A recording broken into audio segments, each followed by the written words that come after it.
Bueno, vamos a comenzar hoy con el tema más importante de la línea de transmisión.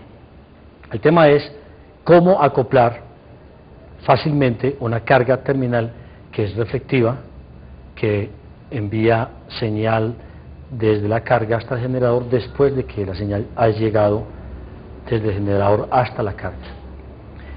La carga terminal, no importa que sea puramente resistiva o que sea compleja, para devolver energía hacia la línea de transmisión y hacia el generador. Me explico, usted puede tener una carga terminal que sea compleja, pero si la impedancia terminal es igual a la característica, no devuelve potencia. Pero también ocurre que si usted tiene una carga puramente resistiva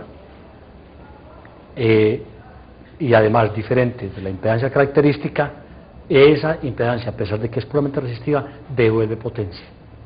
Es decir, en términos generales, cuando se trabaja ya a alta frecuencia, es decir, cuando la impedancia característica es igual a la raíz de L sobre C, en ese caso la impedancia característica es real.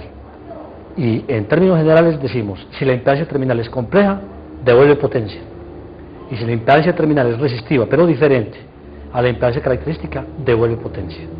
Aquí en esta gráfica que tenemos, se ve fácilmente una onda que se está propagando en dirección de derecha a izquierda, es decir, una onda que viaja en este sentido, y ustedes observarán que a medida que la onda viaja en ese sentido encontrará un punto que es básicamente un punto donde cambia la condición de la línea de transmisión, cambia la condición de la línea, porque está pasando de un resorte más débil a un resorte más pesado, y en ese momento este resorte funciona como carga terminal. La carga terminal se consume parte de la energía de la onda que llevaba el resorte y parte de ella se devuelve, es decir, asumamos que esta es la cantidad de energía que logró trasplantarse desde el lado derecho hasta el lado izquierdo, pero parte de ella no se transmite y se devuelve. Aquí está el comienzo de la evolución de la onda, aquí está el avance de la onda ya hacia la izquierda, es decir, en dirección hacia consumo de carga, y aquí está ya un poco más avanzada hacia la derecha, y así sucesivamente continuamos hasta encontrar que prácticamente la onda reflejada vuelve otra vez.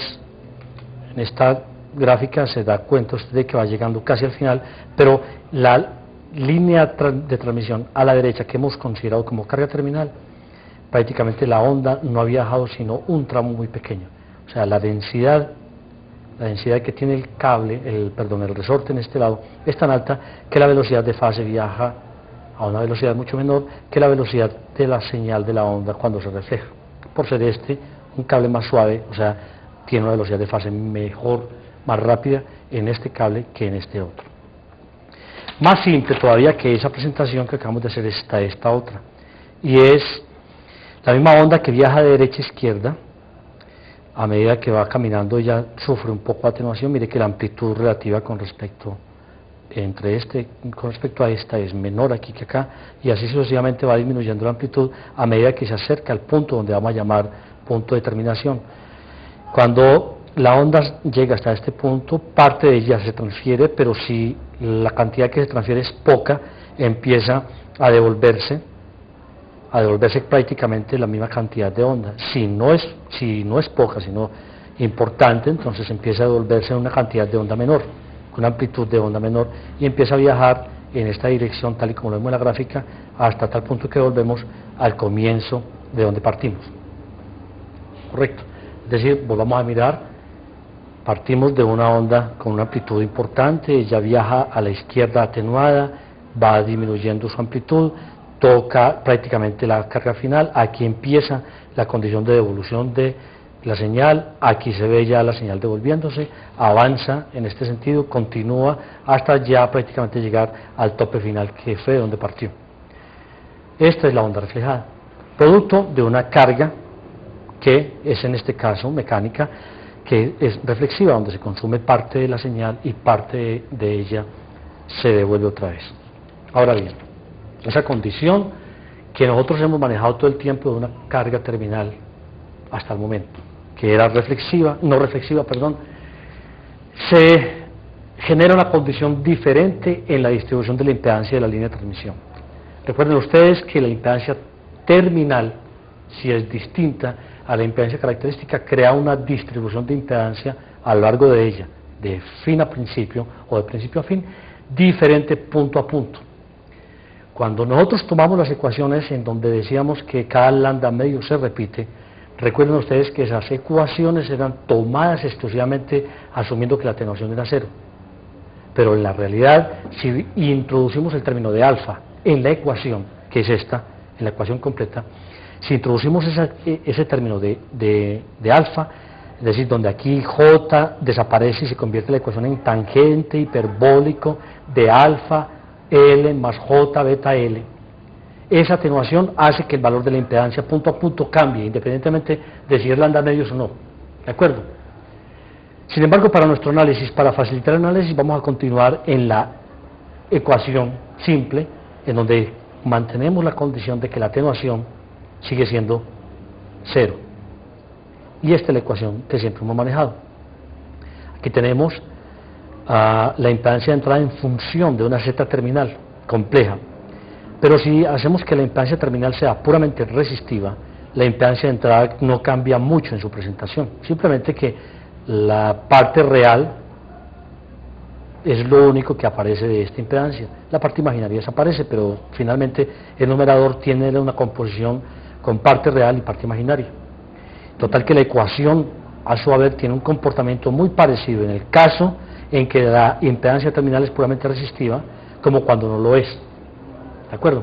Ahora bien, ¿cuál es la pretensión? Vamos a hacer un ejemplo sencillo que nos permita a nosotros empezar a caminar en un caso específico de una línea de transmisión terminada en un valor puramente resistivo. Ese caso específico es este. Vamos a mostrar de tal manera que convertir